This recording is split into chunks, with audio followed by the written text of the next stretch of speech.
এখন এই যে তেলটা আপনি এটার মধ্যে দিয়ে দিলেন,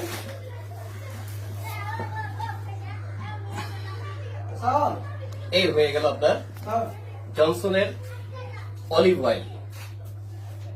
এই জনসনের অলিভ অয়েল যে তৈরি হচ্ছে, শুধুমাত্র এখানে জনসন নয়, একই ফর্মুলায় তৈরি হচ্ছে কুমড়া, কুমারিকা, আমলা এবং অর্থাৎ আপনি যে কোনো ব্র্যান্ড যেটা আপনি চুজ করবেন, যেটা আপনার খুব বেশি ব্যবহৃত হচ্ছে, সে সমস্ত পণ্য একই জায়গায় বসে একই লেভেলে, শুধুমাত্র লেভেলটা চেঞ্জ করা হয়, একই মোড়কে আপনার বিভিন্ন আঙ্গিকে প্রক্রিয়া তৈরি করা হয়।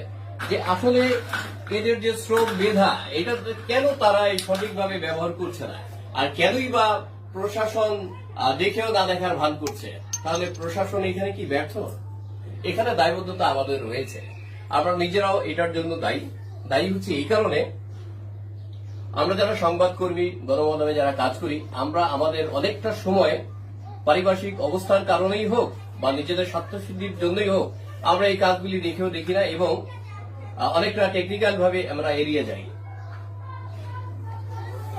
এরপর আপনারা দেখছেন এখানে যে রয়েছে গ্লিসারিন, জনসন, আপনারা দেখতে পাচ্ছেন এই যে সারি সারি কোটার মধ্যে খুব, এই যে দেখেন তৈরি করা হচ্ছে।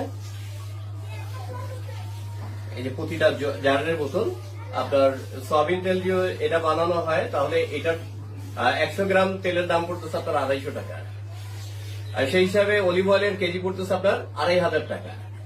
তাহলে 1 লিটার সয়াবিন তেল দিয়ে আপনি 2500 টাকা মূল্যের তেল তৈরি করা যাচ্ছে। পিছনে দেখেন সারি সারি জনসনের রয়েছে।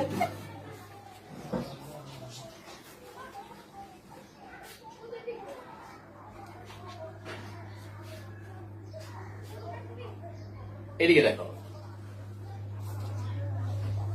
এই যে এদিকে এনেই শেষ করো।